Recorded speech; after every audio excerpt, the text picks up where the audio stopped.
वाघ्या कुत्र्याच्या प्रकरणावरून संपूर्ण महाराष्ट्राचं राजकारण आणि समाजकारण ढवळून निघालेलं आहे।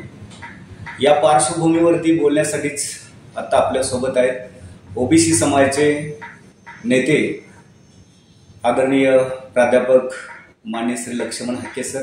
आपण त्यांच्याकडून जाणून घेऊयात त्यांची या प्रकरणामधली नेमकी भूमिका काय आहे ते आणि हे आंदोलन आता यापुढील काळात कोणत्या दिशेतून जाणार आहे ते।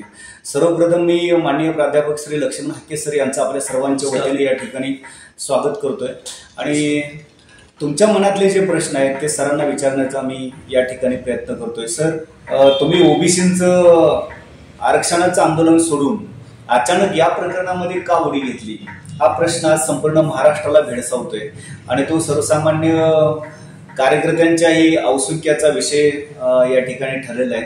काय सांगाल या संदर्भात जरा सविस्तर? खरं तर हा महाराष्ट्र आणि या महाराष्ट्रामध्ये जर आपली सोडून दुसरी कुणाची सत्ता आली तर मग या महाराष्ट्रामध्ये असा वाघ्यासारखा विषय असेल किंवा पुण्यामधली लायब्ररीवरती हल्ला असेल किंवा अजून काही गोष्टी असतील, संभाजी ब्रिगेड नावाच्या एका संघटनेकडून या महाराष्ट्रातलं वातावरण कलुषित करण्याचा प्रयत्न, पॉलिटिकली मोटिवेटेड हा प्रयत्न होतो आणि त्या प्रयत्नामध्ये मी वाघ्या श्वानाच्या संदर्भात छत्रपती शिवरायांचं एक श्वान होतं, कुत्रा होता, त्याचं नाव वाघ्या होतं आणि त्या वाघ्यानं छत्रपती शिवरायांच्या चित्तेमध्ये उडी घेतली आणि ती उडी घेतल्यानंतर ती एक कथा या महाराष्ट्रामध्ये सांगितली जात होती आणि मग वाघ्या कुत्र्याची समाधी म्हटलं की होळकरांचा प्रेजेन्स तिथे येतो। वाघ्या कुत्र्याची समाधी म्हटलं की होळकरांनी दिलेल्या देणगीचं, दातृत्वाचं, स्वामी भक्तीचं उदाहरण डोळ्यासमोर येतं। परंतु 2012 साली याच संभाजी ब्रिगेडनं या वाघ्या कुत्र्याची समाधी काढून दरीमध्ये फेकली आणि एका रात्रीच्या आतमध्ये तत्कालीन गृहमंत्री आर पाटील, स्वर्गीय आबा पाटील आणि महाराष्ट्राच्या गव्हर्नमेंटनं आणि पुरातत्व खात्यानं झटपट निर्णय घेत 12 तासाच्या आतमध्ये त्या वाघ्याची समाधी, वाघ्याचा पुतळा परत आहे त्या ठिकाणी बसवला। आता परिस्थिती अशी आहे की 2025 साल आहे।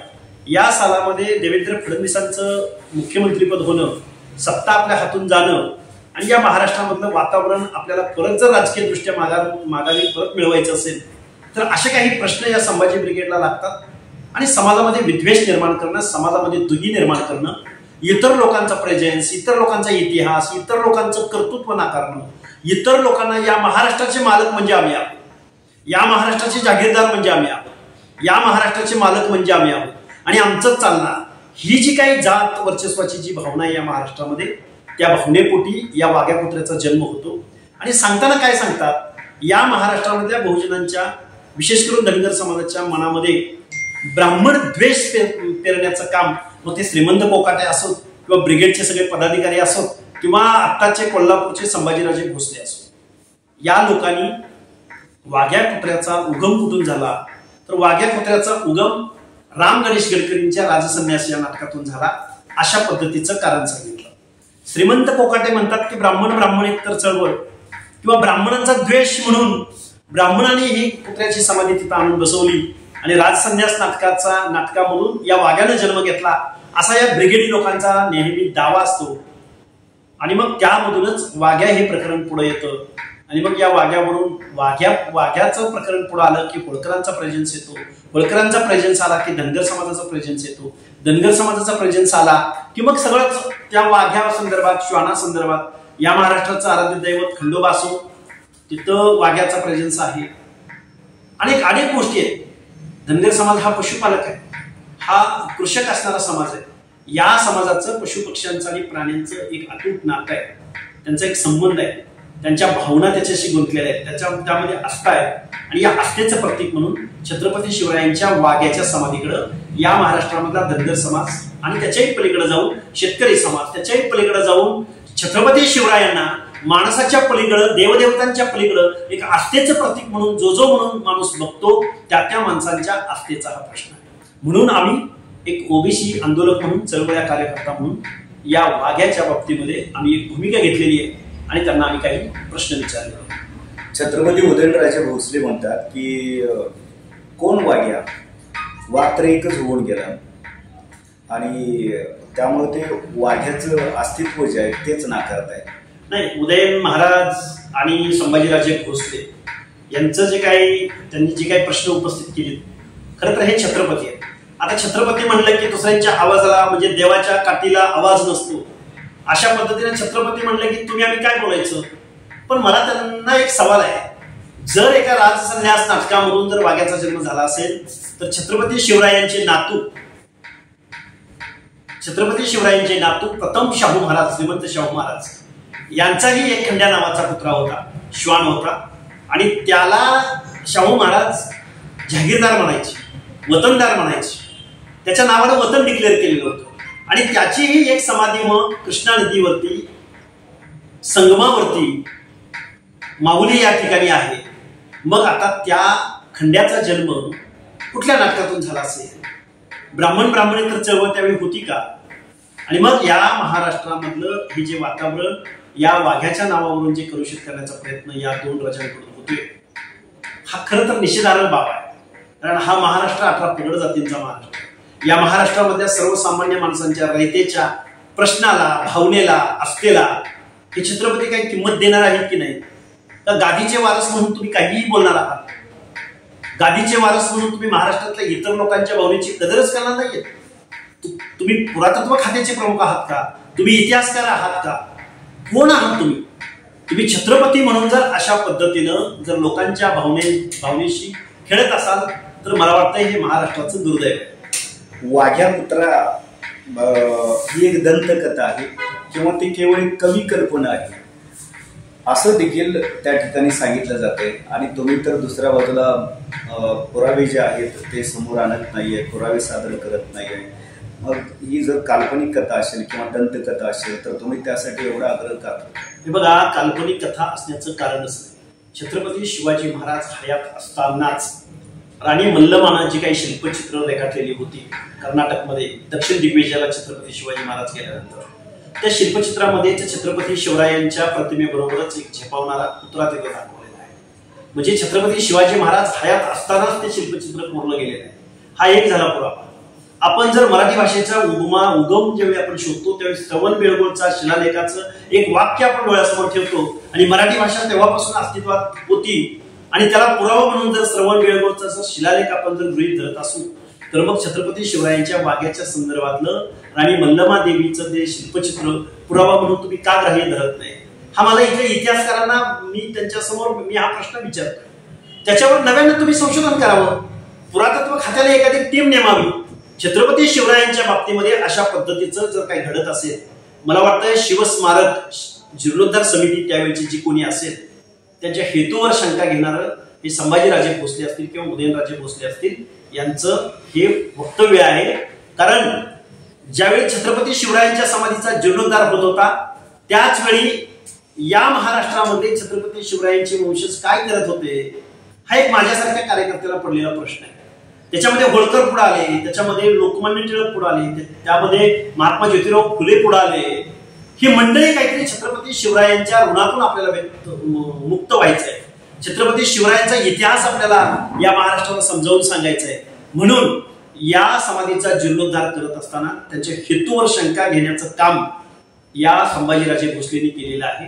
आणि या महाराष्ट्रामधला एक सर्वसामान्य नागरिक म्हणून, छत्रपती शिवरायांचा माळा म्हणून आणि छत्रपती शिवरायांचा आदर म्हणून आम्ही सगळी माणसं वाघ्याच्या समाधीमुळे नक्की कोणता अवमान होतो हे सुद्धा या माणसाने पुढे येऊन या महाराष्ट्राला सांगितलं पाहिजे.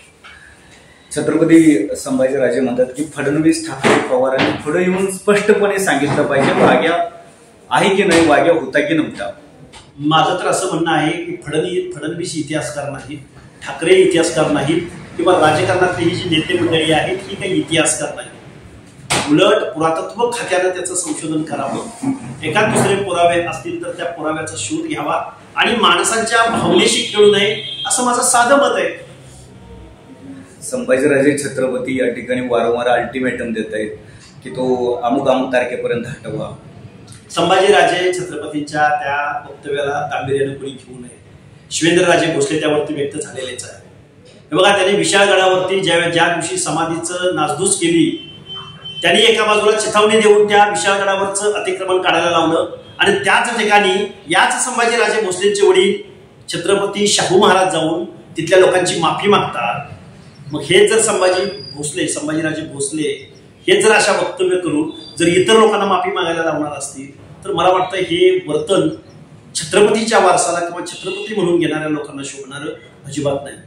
कारण या महाराष्ट्रामधल्या जनसामान्यांच्या भावना, त्या भावनेची कदर जर या छत्रपतींना नसेल तर आम्ही तरी यांना छत्रपती का म्हणायचं? छत्रपती शिवाजी महाराज होते, छत्रपती संभाजीराजे होते, छत्रपती आरक्षणाचे जनक शाहू महाराज होते.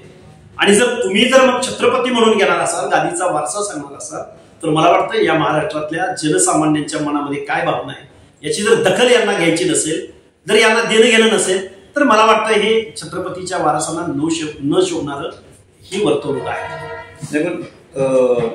मग या श्वानाचं रहस्य काय? वाघ्या पुत्रा तिथं आला कसा, कुठून आला काय? बघा काय असतं, एखादा माणूस, एखादा जाज्वल्य इतिहास निर्माण करणारा माणूस निर्माण होतो त्यावेळी वेगवेगळ्या फॉर्ममध्ये त्याच्या कार्याची महती सांगितली जाते. अमोलजी मला सांगा की शाहीर काय म्हणतात की भवानी माता छत्रपती शिवरायांना प्रसन्न झाली आणि त्या भवानी मातेने छत्रपती शिवरायांना भवानी तलवार सुपूर्द केली त्यांच्याकडं. मग आता तुम्ही आम्ही मंडळी ती भवानी मातेनं तलवार दिलेली, मग तिचा पुरावा शोधणार का? त्याचं ऐतिहासिक तथ्य तुम्ही शोधणार का? मी काय म्हणतोय लक्षात येते का तुमच्या? तानाजी मालुसरे ज्यावेळी ते सिंहगडावरती हमला करायला गेले त्यावेळी यशवंती नावाची घोरपड वरती गेली, तिच्या शेपटीला दोर बांधला वगैरे वगैरे जे काही सांगितलं जातं ते मग इतिहासावर घासणार का तुम्ही? ती ऐतिहासिक तथ्य तुम्ही शोधणार का? इतिहास लिहिला जात असताना, प्रेझेंट केला जात असताना, शाहिरी कला नाट्यात्मक मांडला जात असताना त्यामध्ये तो कवी, तो लेखक काही नाट्यात्मक भर घालत असतो ना. त्यामुळे इतिहास निरस करण्याचं काम तुम्ही करू नका. ऐतिहासिक तथ्यांशी आणि महाराष्ट्राच्या भावनेशी छेडछाड करण्याचा तुमच्या राजकारणासाठी, पॉलिटिकल मेरिट सेट करण्यासाठी तुम्ही या भावनांची खेळू नये असं आमचं मत आहे. संभाजी भिडे यांनी देखील म्हटलंय की छत्रपती संभाजी महाराज यांची जी भूमिका आहे ती चुकीची आहे.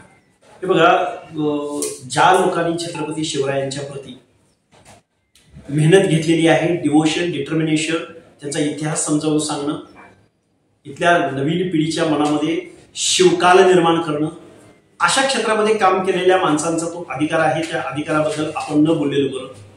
परंतु महाराष्ट्राच्या छत्रपती शिवरायांच्या बाबतीमध्ये ज्या काही असत आहेत, ज्या काही भावना आहेत, ज्या काही प्रेरणा, प्रत्येकांचं या महाराष्ट्राच्या मनावरती, इतिहासावरती जे काही प्रतिबिंब आहे ते प्रतिबिंब तुम्ही ऐतिहासिक तथ्यांच्या आणि पुराव्याच्या शोधात जर गेलात तर मला वाटतं इतिहास तुम्ही निरस करून टाकाल असं माझं एका वाक्यात सांगा. वाघ्या कुत्र्याचं अस्तित्व जे आहे ते काल्पनिक आहे की वाघ्या कुत्रा हे सत्य वास्तव आहे? कारण छत्रपती शिवाजी महाराज अस्तित्वात असतानाच शिल्पचित्रावरती वाघ्याचं, झेपावणारा वाघ्याचं शिल्पचित्र रेखाटलेलं आहे. आणि हे बघा, तो इतिहास असा होता की त्यावेळी कॅमेरा नव्हता, त्यावेळी लेखन नव्हतं, त्यावेळी फोटो नव्हता. मग तुम्ही जर सतीशिळेवरून या गावामधले अनेक वीर तरुण युद्धामध्ये मारले गेले, हे सतीशिळा त्याचं प्रतीक आहे ना. तो पाषाण काळ होता ना, शिल्पकलेचा काळ होता ना, की ज्या कालावधीमध्ये एखाद्या गावामधले अनेक सैनिक मारले जायचे त्यावेळी त्या गावामध्ये सतीशिळा निर्माण केली जायची, वीरगळ निर्माण केला जायचा. आणि त्या वीरगळावरून हे ठरायचं की या गावामधले काही मर्द पुरुष असे होते की ते आपल्या या भूमीसाठी कामी आले, तेव्हा त्या गावानं ही सतीशिळा उभी केलेली आहे. मग या शिल्पाचा तुम्ही पुरावा म्हणून ग्राह्य धरणार नसाल तर मग तुम्ही म्हणाल तो इतिहास. मला वाटतं हा इतिहासावर अन्याय असेल आजकालच्या लोकांना. पण छत्रपती शिवाजी महाराजांचे वंशजच म्हणतायत की कोण वाघ्या? नाही, मग तेच म्हणतोय मी की महाराष्ट्रातल्या, आणि तुम्ही जर त्याचं अस्तित्व मान्य करत असाल आणि त्यांचे जर वंशज त्या वाघ्याचं अस्तित्व जर नाकारत असतील तर मग त्यातून महाराष्ट्राचं राजकारण पेटणार आणि एक नवा वाद जो आहे निर्माण. मला दोन्ही राजांना एकच प्रश्न विचारायचा आहे की शाहू महाराजांच्या खंड्या पुतळ्याबद्दल तुम्ही हा प्रश्न उपस्थित करणार आहात का? वाघ्याचा प्रेझेन्स मान्य नसेल तर खंड्याचा प्रेझेन्स तुम्हाला मान्य आहे का? जर वाघ्या राम गणेश गडकरींच्या नाटकामधून पुढे आला किंवा ब्राह्मणांनी षड्यंत्र म्हणून तिथं बसवला असेल तर मग शाहू महाराजांच्या खंड्या पुतळ्याचं स्मारक, त्याचं जतन आणि त्याच्याबद्दलचे जे काही लिखित पुरावे आहेत ते तुम्ही नाकारणार का? या प्रश्नाचं उत्तर दोन्ही राजांनी आम्हाला द्यावं. जर वाघ्या अस्तित्वात नसेल तर खंड्या अस्तित्वात असायचा प्रश्नच येत नाही. आम्ही ज्यावेळी प्रश्न या महाराष्ट्राच्या पटलावर मांडला गेला त्यावेळी या महाराष्ट्रातल्या अनेक लोकांनी आम्हाला प्रचंड ट्रोल केलेला आहे, प्रचंड शिव्याश्राप दिलेले आहे। या सगळ्या लोकांना आमचं सांगणं आहे की जर वाघ्याचा प्रेझेन्स नसेल तर मग या प्रश्नांची उत्तरं मिळावीत। आम्ही पशुपालक आहोत, आम्ही कृषक आहोत, आम्ही शेतकरी आहोत, आमचा प्राणीमात्राशी संबंध येतो, पशुशी संबंध येतो आणि आमचा एक त्याच्याबरोबर एक सहचरी म्हणून या पृथ्वीवरती या निसर्गामध्ये आमचं एक वेगळं नातं आहे। मग त्यामध्ये एखाद्या महादेवाच्या मंदिरामध्ये जरी गेला तरी त्या मंदिरात जाण्याच्या अगोदर आम्हाला नंदीला प्रतिसाद घालावा लागतो। मग उद्या कोणीतरी एखादा शहाणा उठेल आणि मग महादेवाच्या मंदिरामध्ये नंदीचं काय काम, मग नंदी महादेवाबरोबर होता का, मग नंदीचे पुरावे आहेत का, असं जर कोण बोलायला गेलं तर ते इरिलेव्हंट ठरल आणि इतिहासावरती आणि आपल्या सर्व भावनावरती आस्थावरती ते अतिक्रमण करणार नाही। तुम्ही जर खरे शिवभक्त असता तर वाघ्याचं समर्थन केलं नसतं, अशा देखील महाराष्ट्रातल्या जनतेच्या प्रतिक्रिया येत आहेत। आणि तुम्ही वाघ्याची बाजू का लावून धरताय? तुम्ही धनगर आहात म्हणून की शिवभक्त आहात म्हणून? आम्ही शिवभक्त आहोत, शिवभक्त आहोत म्हणूनच आमच्या पूर्वजांनी होळकरांनी एक छत्रपती शिवरायांच्या स्मारकाचा इतिहास पुढच्या पिढीला समजावून सांगावं म्हणूनच होळकरांनी त्या वाघ्यापुत्र्याचं शिल्प आणि छत्रपती शिवरायांच्या समाधीचा जीर्णोद्धार केलाय। याच भोसले घराण्याला माझा असा एक सवाल आहे की पुण्यामध्ये शिवाजी मिलिटरी प्रिपरेटरी स्कूलच्या जो शिवाजी महाराजांचा पुतळा आहे त्या पुतळ्याच्या खाली सुद्धा वाघ्याचं शिल्पचित्र रेखाटलेलं आहे आणि त्या संस्थेचे अध्यक्ष हे परत भोसलेच आहे, राजे भोसलेच आहे। त्यामुळे त्या शिल्पावरचं वाघ्याचं चित्र तुम्ही हटवणार का? हे साधे प्रश्न आहेत। त्यामुळे त्यांच्या सोयीचा तेवढा वाघ्या आपल्याला नको आणि गैरसोयीचा तेवढा, अशा पद्धतीचं हे वातावरण राजकारण। खरा शिवभक्त कोण? वाघ्याचा पुतळा हटवा म्हणणारा खरा शिवभक्त की वाघ्याचा पुतळा त्या वाघ्याच्या नावानं राजकारण करणाऱ्या माणसांना आमचा सवाल आहे। आम्ही महाराष्ट्रातली रयत, आमचं वाघ्या तिथं ठेवा म्हणून आमचं राजकारण नाही तयार होणार। ज्यांना कोणाला राजकारण करायचं ते या प्रश्नावर राजकारण। पण अन्य जाती समूहाचे लोक महाराष्ट्रामध्ये असताना ते या संदर्भात कुठं पुढे येताना दिसत नाहीत आणि प्रामुख्याने धनगर समाज जो आहे तो वाघ्याच्या समर्थनाला विषय असा होता, धनगरांचे झाडून सगळे जे पुढारी आहेत ते वाघ्याच्या बाजूने 2012 साली ज्यावेळी वाघ्याचं शिल्प काढलं गेलं आणि जरीत फेकून दिलं गेलं त्यावेळी जे कारण सांगितलं गेलं ते धनगर समाजाला वेदना देणार होतं। कारण या महाराष्ट्राला असं सांगितलं गेलं की होळकरांचा पुतळा मेला होता आणि मग त्यांच्या त्या पुतळ्याच्या स्मरणार्थ त्यांनी निधी दिला आणि मग इथं वाघ्याचं शिल्प ब्राह्मणांनी बसवलं, अशा पद्धतीचं होळकरांची बदनामी करणारं, होळकरांच्या हेतूवर शंका घेणारं आणि वाघ्या हे या महाराष्ट्रामधलं एक, मग महाराष्ट्राचा आराध्य दैवत खंडोबा असो किंवा अजून कुठला असो, त्या वाघ्याच्या संदर्भातला जो रिलेव्हन्स आहे तो रिलेव्हन्स म्हणजे छत्रपती शिवरायांच्या अगोदरही धनगरांचा प्रेझेन्स या महाराष्ट्रामध्ये होता, छत्रपती शिवरायांच्या काळातही प्रेझेन्स होता, आत्ताही आहे आणि भविष्यातही राहणार। पण काही लोक आपल्या राजकारणासाठी जर यांना मानत नसतील तर त्याला प्रतिकार करायचा म्हणून धनगर समाजाच्या लोकांनी 2012 साली आंदोलन उभं केलं आणि 12 तासाच्या आत वाघ्या पुतळ्याचा पुतळा परत आहे त्या ठिकाणी आम्ही बसवायला लावला। बरोबर आहे, पण धनगर जमातीमध्ये पण यावरून मतभेद दिसून येत आहेत। तुम्ही ज्या होळकरांच्या नावानं वाघ्याचं समर्थन करत आहेत त्याच होळकरांचे वंशज भूषणसिंह राजे होळकर मात्र वेगळी भूमिका मांडतात, त्या ठिकाणी दिसत आहेत। ते वाघ्याचं अस्तित्व मान्य करायलाही तयार नाहीये। ते म्हणतात की होळकरांनी जो पैसा दिला होता तो शिवस्मारकासाठी दिला होता। भूषणसिंह होळकर अर्धसत्य सांगताय। त्यावेळच्या जीर्णोद्धार समितीच्या गोषवाऱ्यामध्ये हे लिहिलं गेलेलं आहे आणि याच्याही पलीकडे जाऊन ते वाघ्याचं स्मारक आहे, त्या स्मारकावरती जी काही भित्तीचित्र लिहिलेलं आहे त्या चित्रामध्येच लिहिलेलं आहे ना की होळकरांनी ज्यावेळी निधी दिला त्यावेळी छत्रपती शिवरायांच्या जीर्णोद्धारामधून उरलेल्या पैशामधून वाघ्याच्या स्मारकाची बांधणी व्हावी, तिथं लिहिलंय ना। त्यामुळे भूषणसिंह होळकरांनी किमान ते वाचून तरी बोलायला हवं होतं आणि भूषणसिंह होळकर होळकरांचे वारस म्हणून बोलण्याचा भूषणसिंह होळकरांना अधिकार कोणी दिला? होळकरांचे वारस म्हणून कालच डिक्लेरेशन झालं। युवराज शिवाजीराव होळकर तिसरे हे होळकरांचे वारस आहेत, रॉयल फॅमिलीचे मेंबर आहेत, वारस आहेत। भूषणसिंह होळकर हे मामाच्या कुटुंबामध्ये रममान होणारा माणूस आहे। त्यांचा आणि धनगर समाजाचा, त्यांचा आणि प्रतिमा प्रत्येकांचा काय संबंध आहे? माझा डायरेक्ट सवाल आहे भूषणसिंह होळकरांना, तुम्हाला कोणाचा सहवास? तर संभाजी ब्रिगेडच्या प्रवीण गायकवाडांचा। भूषणसिंह होळकरांना कुणाचा संवाद तर रोहित पवारांचा. भूषणसिंह होळकर कुणाचे कार्यकर्ते ते शरदचंद्रजी पवार गटाचे कार्यकर्ते. त्यामुळे त्यांनी त्या राजकीय चष्म्यातून पाहण्याऐवजी महाराष्ट्रातल्या धनगर समाजाला काय वाटतं, महाराष्ट्रातल्या होळकरांची खरी फॅक्ट काय होती या स्मारका संदर्भातली, यावरती बोलावं ना. उगा राजकारण करायचं म्हणून काहीतरी बोलणं हे योग्य होणार नाही असं माझं मत. पण भूषणसिंहराजे होळकर यांनी पण संभाजी ब्रिगेडला विरोधच केलाय. विरोध केलाय पण तो अर्धसत्यावर सांगतायत ना, की ते म्हणतात की स्मारकाला निधी दिला आणि वाघ्याच्या समाधीला दिला नाही, असं कसं म्हणू शकतात. म्हणजे 1930 सालामध्ये जीर्णोद्धार समितीनं जे जे त्या पुतळ्यावरती शिल्पचित्र लावले ते खोटं आहे असं भूषणसिंह होळकरांना म्हणायचंय का? या प्रश्नाचं उत्तर द्यावं ना भूषणसिंह. तुम्हाला नक्की काय म्हणायचंय? तुम्हाला संभाजीराजे भोसलेला जे म्हणायचंय ते म्हणायचंय का? तुम्हाला प्रवीण गायकवाडांना जे म्हणायचंय ते तुम्हाला म्हणायचंय का? ते सांगावं भूषणसिंह होळकरांनी. नक्की कोणाच्या बाजूचे हात ते बोलावं. श्रीमंत कोकाटे देखील मागणी करतायत वाघ्याचं जे स्मारक आहे किंवा वाघ्याचा जो पुतळा आहे तो त्या ठिकाणी हटवावा. श्रीमंत कोकाटेंना माझं म्हणणं आहे की श्रीमंत शाहू महाराजांच्या संगमावरचा जो खंड्याकोत्र्याचा पुतळा आहे त्या पुतळ्या संदर्भातली तुम्ही भूमिका जाहीर करावी. तो पुतळा हटवा आणि मग वाघ्याचा हटवा तरी आमचं काही देणं गेलं नाही, आमचं काही म्हणणं नाही. त्यामुळे खरा इतिहास काय आहे? खरा इतिहास आहे बघा, ज्यावेळी ऐतिहासिक साधनावरती ऐतिहासिक तथ्यावरती ज्यावेळी लिहायचाच शोध नव्हता तर पुरावा कुठून येणार? ज्यावेळी कॅमेरा डिजिटलायझेशन नव्हतं तर तुम्ही पुरावे कुठून आणणार? तुम्हाला काही आता आपला ओव्यांच्या माध्यमातून आपल्या ज्या काही कहाण्या कथाण्या सांगितल्या जातात त्यावेळी लिहायचाच शोध नव्हता ना. एका पिढीनं दुसऱ्या पिढीकडे, दुसऱ्या पिढीनं तिसऱ्या पिढीकडं तो गायनाच्या माध्यमातून, ओव्यांच्या माध्यमातून, लोकगीतांच्या लोकसंगीताच्या माध्यमातून जो पुढे आलेला आहे तो नाकारायचा का? आपण नाकारायचा असेल तर नाकारू.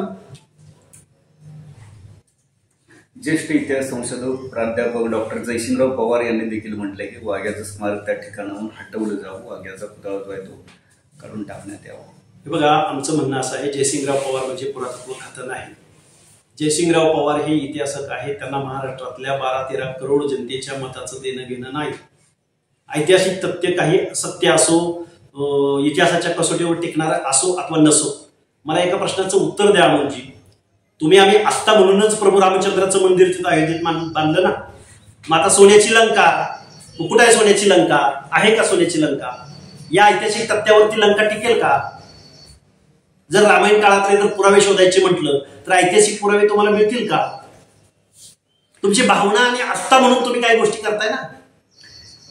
महाराष्ट्राला हा प्रश्न पडलेला आहे की एका बाजूला छत्रपती शिवाजी महाराजांचे जे वंशज आहेत ते वाघ्या पुतळ्याला विरोध करतायत, वाघ्याचा पुतळा हटवण्याची ते मागणी करतायत, आणि दुसऱ्या बाजूला संभाजी भिडे आणि लक्ष्मण हाके हे मात्र वाघ्याचं समर्थन करतायत. आम्ही आस्थेबद्दल बोलतोय, आम्ही भावनेबद्दल बोलतोय. आम्ही या महाराष्ट्रामधले पुरावेच पाहिजेत. तेच जर या बाजूला असते, हे दोन्ही छत्रपती जर या बाजूला असते की वाघ्याचं स्मारक टिकलं पाहिजे, तर बाकीच्या लोकांचं चाललं असतं का? तिथं ऐतिहासिक तथ्य पुढे आली असती का?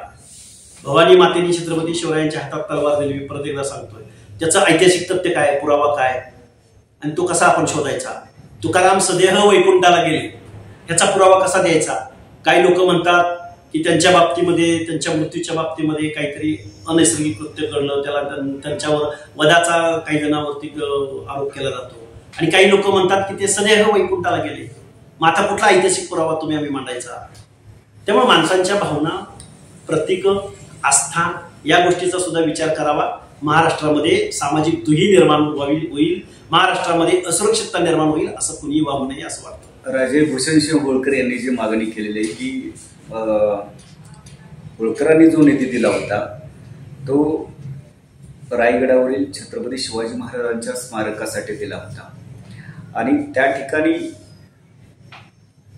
छत्रपती शिवाजी महाराजांच्या समाधीचा जो काही जीर्णोद्धार करण्यात आलेला आहे त्या संदर्भात बोलताना ते म्हणतायत की जो आम्ही निधी त्यांच्या स्मारकासाठी दिला होता त्या स्मारकाला दिलेल्या निधीचं क्रेडिट देखील होळकरांना मिळालं पाहिजे. होळकर क्रेडिटसाठी होळकर काम करत नव्हते. होळकरांनी अनेक गोष्टी केलेल्या आहेत. होळकरांच्याच जमिनीवर आत्ताच राष्ट्रपती भवन आहे. होळकराच्याच जमिनीवरती रायसिना हिल्स उभी आहे. होळकराच्या जमिनीवरती संसद भवन उभं आहे. होळकरांच्या एवढे दानशुद्धीच्या बाबतीमध्ये होळकरांना तोड कुणाची नाही. होळकरांनी या महाराष्ट्रामध्ये फर्ग्युसन कॉलेजला देणगी देणारे होळकर आहेत. होळकर इंग्रजांना रेल्वे सुरू करण्यासाठी त्यांना कर्ज रूपानं निधी उपलब्ध करून देणारे होळकर आहेत. होळकरांच्या नावानं क्रिकेटच्या टीम चालायच्या. होळकरांच्या नावानं इंग्रजांना कर्ज दिलं जायचं. त्यामुळे होळकरांच्या दानधर्माबाबत नावाबाबत तुम्ही शंका घ्यायचं काम करू नका. होळकरांनी पहिला छत्रपती शिवरायांचा पुतळा पुण्यामध्ये SSPMSच्या मैदानावर बसला, त्याला सुद्धा होळकरांनी देणगी दिलेली आहे. त्यामुळे होळकरांच्या दानशूरतेच्या बाबतीमध्ये तुम्ही शंका घेऊ नका.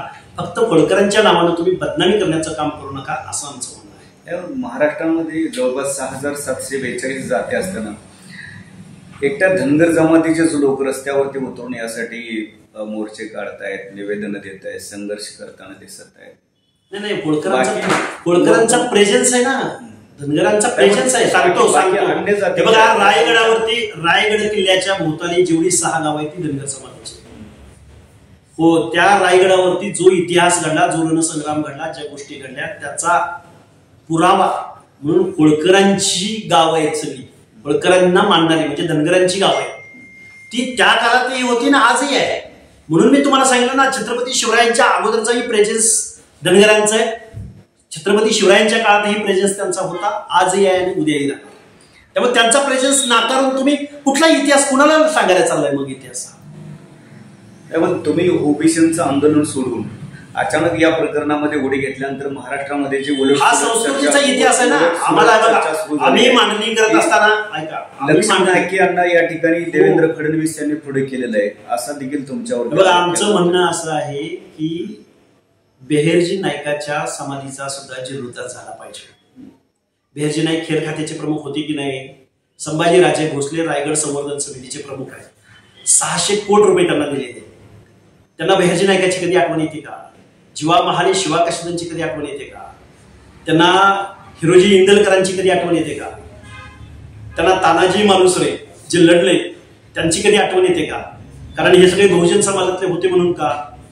हे 18 पगड जातीमधले होते आणि छत्रपती शिवरायांसाठी जीव कुर्बानी देणारे होते म्हणून यांचा इतिहास, यांचा प्रेझेन्स, यांनी काय केलेलं ह्यांना मान्य नाही का? हा प्रश्न आहे ना.